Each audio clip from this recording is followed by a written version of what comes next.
চাওক যেতিয়া কংগ্ৰেছ দলে যেতিয়া ভাবে যে হাৰিম বা হাৰিলে হাৰাৰ পাছত কংগ্ৰেছ দলৰ এইটো পৰম্পৰাগত এটা অভ্যাস এইটো ৰকিবুল হুছেইন ডাঙৰীয়াক দোষ দি লাভ নাই কাৰণ তেখেতো কংগ্ৰেছ দলৰে এজন নিষ্ঠাবান কৰ্মী আৰু কংগ্ৰেছৰ ব্লাডটো তেখেতৰ তাত থাকিবই সেইকাৰণে কংগ্ৰেছে হাৰিলে কয় ইভিএম টেম্পাৰিং কৰিছে নিৰ্বাচনী আয়োগৰ ভুল হাৰিয়ানা যেতিয়া ইলেকশ্যনত তেওঁলোকে হাৰি আছিলে তেতিয়া তেওঁলোকে লাষ্টত উলিয়ালে যে ইভিএম টেম্পাৰিং হৈছে ৰিজাল্টটো দেৰিকে দিছে এনেকুৱা ধৰণৰ নিৰ্বাচনী যিসমূহ অভিযোগ এইটো কংগ্ৰেছৰ এইটো এটা পৰম্পৰা আৰু এই কংগ্ৰেছৰ পৰম্পৰাটো ৰকিবুল হুছেইন ডাঙৰীয়াৰ কোনো ব্যতিক্ৰমী নহয় তেওঁ একেটা কথাই কৈছে আৰু এতিয়া এই কথাটো ক'বলগীয়া কিয় হ'ল আজি এই কথাখিনি কোৱাৰ তেওঁৰ এটাই উদ্দেশ্য যে এতিয়া তেওঁ গম পাইছে যে হাৰিম বুলি সেইকাৰণে তেওঁ এতিয়া মানুহৰ মাজত এইখিনি কথাই কৈ ফুৰিছে যে ইভিএম টেম্পাৰিং হ'ব ক'ৰবাত কৈছে বুথত ৰিগিং হ'ব কেতিয়াবা কৈছে নিৰ্বাচন আয়োগৰ ভুল কেতিয়াবা তেওঁ কৈছে SP জনে আমাৰ হৈ কাম কৰি আছে যোৱাকালি তেওঁ আকৌ কৈছে SDPO জনে কাম কৰি আছে কেইদিনমান আগত তেওঁ ক'লে OC জনে কাম কৰি আছে তেনেহ'লে গোটেই গভৰ্ণমেণ্ট ছিষ্টেমটোৱে মানে তেওঁ গভৰ্ণমেণ্ট ছিষ্টেমক দোষ দিয়াটো ৰকিবুল হুছেইনৰ এটা নিত্যনৈমিত্তিক কৰ্মত পৰিণত হৈছে প্ৰত্যেক দিনাই তেওঁ ইলেকশ্যনৰ পাছত এখন প্ৰেছ কনফাৰেন্সৰ আয়োজন কৰি কাৰোবাক এটা দোষ দিয়ে আৰু এই দোষ জাপি দি তেওঁ একো লাভ নাই কাৰণ এইবাৰ তেওঁ নিজে দেখা পাইছে তেওঁতো এই দোষ কিয় জাপি দিছে তেওঁ যে এইবিলাক কথা কৈছে এতিয়া বিজেপিৰ যিসমূহ কাৰ্যকৰ্তাই তেওঁ গৌবেগ দিছে তেওঁ কৈছে যে বিজেপিয়ে কাৰ্যকৰ্তাখিনিয়ে তেওঁলোকক কাম কৰিব নিদিয়ে বুলি গৌবেগ তেওঁৰ পাব্লিকে দিছে বিজেপিয়ে নহয় যিজন এতিয়া সাংসদ ধুবুৰীৰ তেওঁৰ পৰিয়ালৰ দখলত 30টা বছৰ এই সমষ্টিটো আছিলে তাৰ পাছত যদি এই সমষ্টিলৈ গ'লে ৰাইজে গৌবেগ দিয়ে ৰাইজে যদি তেওঁক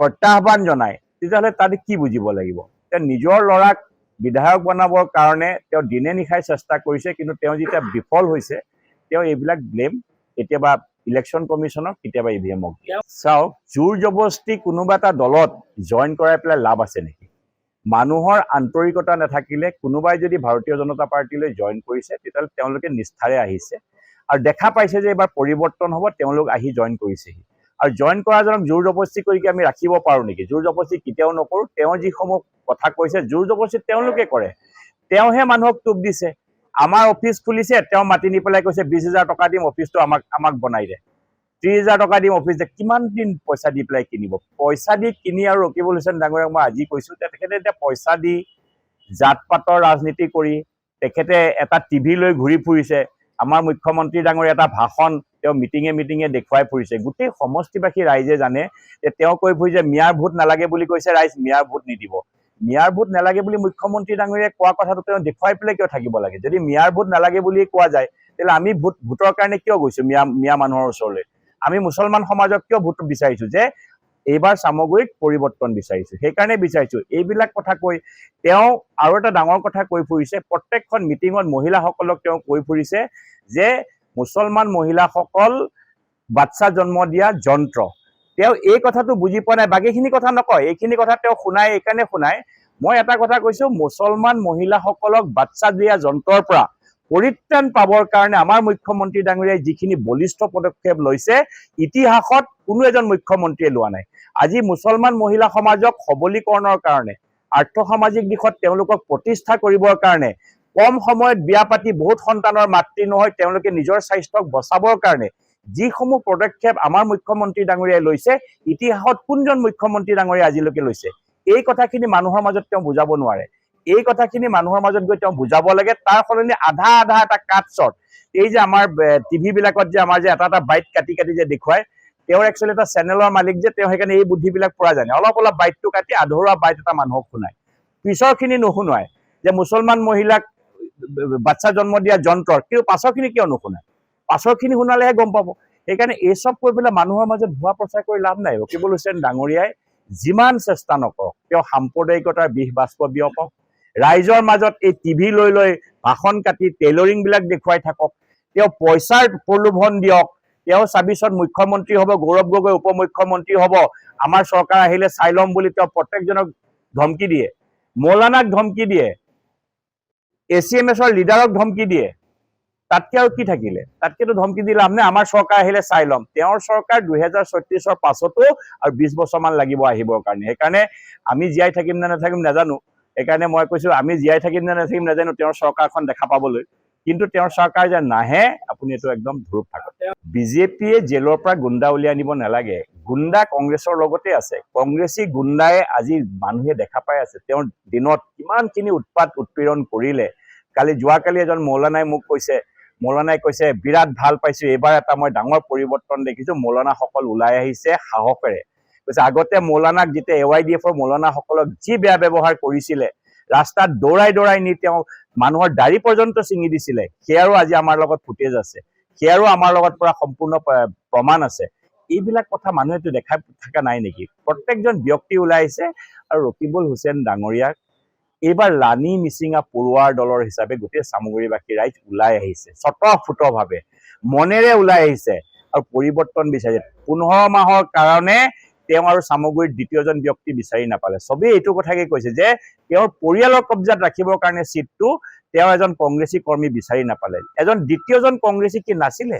ইয়াত মণ্ডলৰ সভাপতি, দুনিয়াৰ মণ্ডলৰ সভাপতি, জিলাৰ সভাপতি, প্ৰত্যেকজন কংগ্ৰেছী কৰ্মী ইয়াতে হাৰে হিমজুৱে ইমান দিন খাটি তেওঁলোকক তেওঁ যদি হেৰি কৰা নাই, তেওঁলোকৰ মুখৰ ভাত কাঢ়ি অনা নাই জানো এটা পৰিয়াল কেন্দ্ৰিক ৰাজনীতিৰ কাৰণে? এইবিলাক খুব বেয়া পাইছে। এইবিলাক কথা একচুৱেলি মানুহৰ মাজত চৰ্চা হৈছে। সেইকাৰণে এই চব ব্লেম EVM টেম্পাৰিং, ৰিগিং, দম, পুলিচ প্ৰশাসন ইউজ, এইবিলাক কয়েই, এইবিলাক চৰকাৰী পক্ষত থাকে। মই সেইকাৰণে তেওঁ এইবিলাক প্ৰলাপ বকিছে। মানে কংগ্ৰেছৰ নিষ্ঠাৱান কৰ্মী আৰাফত আলী 2010 চনত আমাৰ মহেন্দ্ৰ চমুৱাৰ ঘৰত ডকাইতি কেছত তেখেত লিপ্ত হোৱা এজন আছামী আৰু এজন দাগী আছামী।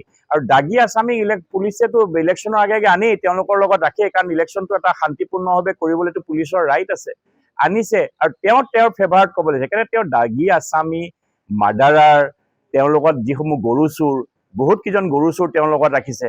এই কাৱৈমাৰী অঞ্চলত গৰু চোৰখিনি, তীৰ বেপাৰীখিনি, এইবিলাকক ৰাখি পেলাই তেওঁ ভাবিছে যে মই সেইবিলাকক লৈ পেলাই নিৰ্বাচনী বতৰণিটো পাৰ হ'ম। সৰ্বসাধাৰণ শিক্ষিত যে নতুন যুৱক চাম সকলোৱে আহিছে, সকলোৱে দেখা পাইছে যে আমি পৰিৱৰ্তন লাগে, আমি দীপ্তৰঞ্জন শৰ্মাৰ লগতহে থাকিম। নিৰাপত্তাহীনতাত ভোগা কি কথা আছে? তেওঁকতো পুলিচে চিকিউৰিটি দিছে। তেওঁৰ মিটিঙত আপুনি চাব পুলিচ বেছি। মইতো সেইদিনা স্পীক কৈছো, আমাৰ মিটিঙত পুলিচ নিদিয়ে আৰু তেওঁৰ মিটিঙত ইমান পুলিচ কিয় দিয়ে? তেওঁৰ মিটিঙত ইমান পুলিচ, তেওঁৰ ইমান নিৰাপত্তা দিছে আৰু আমাৰ কৰ্মীয়ে তাত বিপদত ভুগিব লাগি আছে। আমাৰ যোৱাকালি কনুৱামাৰীত আমাৰ কৰ্মীৰ ওপৰত এটেক কৰিছে।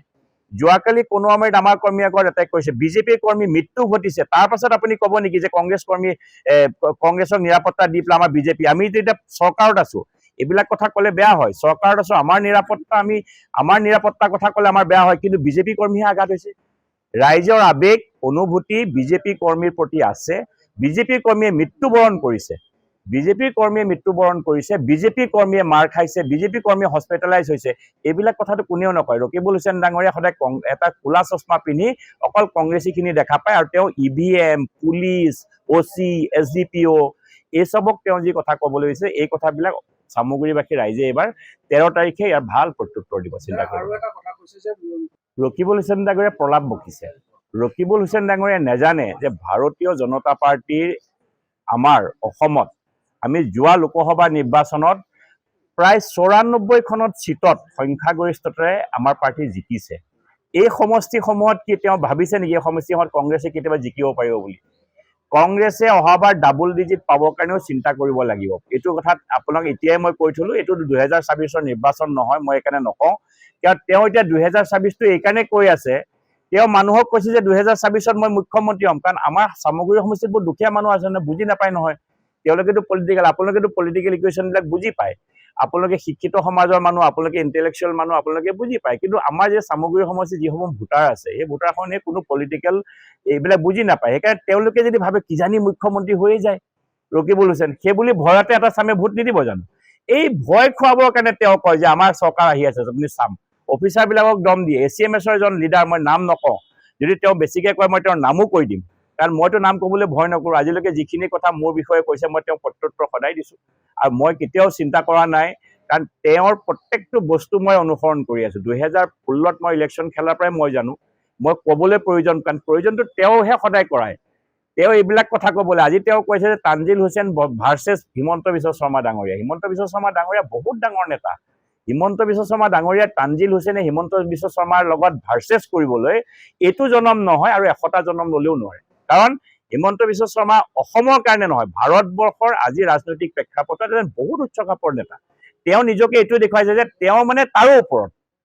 তেওঁ 12 লাখ ভোট পাই পেলাই ইমোচনেল ভোট মানুহখিনিয়ে কানি আছে ধুবুৰীত যে আমি কিয় জিকালো এজনক, তেওঁক বিচাৰিও নাপাওঁ। তেওঁ মাইনৰিটি মানুহৰ লিডি লৈ ইমোচনত ভোট পালে, কাৰণ মোদীজীক ৰাখিব লাগিব কাৰণে গোটেই মাইনৰিটি মানুহখিনিয়ে বদৰুদ্দিন আজমলৰ নিচিনা এজন মানুহকো ত্যাগ কৰি সকলোৱে তেওঁক ভোট দিলে। এতিয়া তেওঁতো তাতে যোৱা নাই। এটা নৌকা এক্সিডেণ্ট হৈছে, তেওঁতো তাত সময় নাই ধুবুৰী মানুহৰ কাৰণে। ল'ৰা জিকাব লাগে, ৰাজমুকুট পিন্ধাব লাগে, দিনে নিশাই অলিয়ে গলিয়ে ঘূৰি ফুৰিছে। এইটো অৱস্থা দেখি বেয়াও লাগিছে, কাৰণ আমিওতো ইলেকশ্যন খেলিছোঁ, আমিও MLA হৈছোঁ। তেওঁৱে অকল MLA হোৱা নাই, কিন্তু তেওঁ MLA হোৱাৰ পাছত অলিয়ে গলিয়ে ল'ৰাক MLA বনাবলৈ ইমান জ্যেষ্ঠ নেতা এজন, 12 লাখ ভোটত জিকা নেতা এজনে ইমান কষ্ট কৰিছে, ইমান জিতি বকিবলগীয়া হৈছে। এইটো প্ৰলাপেই বকিছে নহয় জানো? দম দিব লাগে নেকি?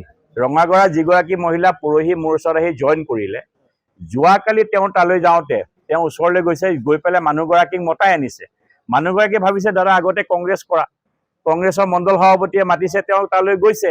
যোৱাৰ পাছত মানুহগৰাকী কৈছে তই কিয় জইন কৰিলি, তোক মই পইচা পাতি দিম, সহায় কৰিম বুলি। আহ নালাগে আহ বুলি টুপি এটা পিন্ধি ফটো এখন উঠ বুলি কৈছে। চিধা চিধা মানুহ, বাগানৰ মজদুৰ মানুহ, মজদুৰ মহিলা, তেওঁ কি বুজি পায়? তেওঁ ফটোখন উঠিছে, উঠি পেলাই তাৰ পৰা ওলাই আহি আমাৰ মানুহক ফোন কৰিছে তাত, এইটো মই বিৰাট পাপ কৰি আহিলো, ভুল কাম কৰিলো, এইটোতো বিৰাট বাইছে। চাওক, এই চব টানা আজোৰা কৰি ফটো ছেছন কৰি তেওঁ অসমৰ মানুহৰ লগত ৰাজনীতি ইলেকশ্যন খেলিছে নে চামগুৰিত খেলিছে? তেওঁ মেডিয়াটোক দেখুৱাই থাকিব বিচাৰে, গোটেই অসমত দেখুৱাব বিচাৰে যে মই বিৰাট ডাঙৰ এজন নেতা। তেওঁ চামগুৰিত নিজৰ ঘৰখনত কি অৱস্থা হৈছে সেইটো চাবলৈ যাব লাগে। সেই নেত্ৰীগৰাকীক লাগে যদি আপোনালোকক মাতি আনি পেলাই এতিয়াই আপোনাক খাৰা কৰি ফটো এখন উঠাই দিব পাৰোঁ। জবৰদস্তি কৰি মোৰ সমষ্টিত অন্তৰ্ভুক্ত হোৱা যিকেইটা পঞ্চায়ত আছে তাত মিটিঙেই কৰিব পৰা নাই। কাৰণ তেওঁ মিটিং কৰিবলৈ তেওঁ তাত সাহস নাই, কৰ্মী বিচাৰি পাব লাগিব ন। তেওঁ পোষ্টাৰ লগোৱা মানুহ বিচাৰি পাব লাগিব। আৰু 2টা দিন যাব দিয়ক, আৰম্ভ হৈছে আজিৰ পৰা ভালকে। কালি দেৱালী গ'ল, আজিৰ পৰা আৰম্ভ কৰিছোৱে, পোষ্টাৰ লগোৱা মানুহ বিচাৰি পাব নাপাব।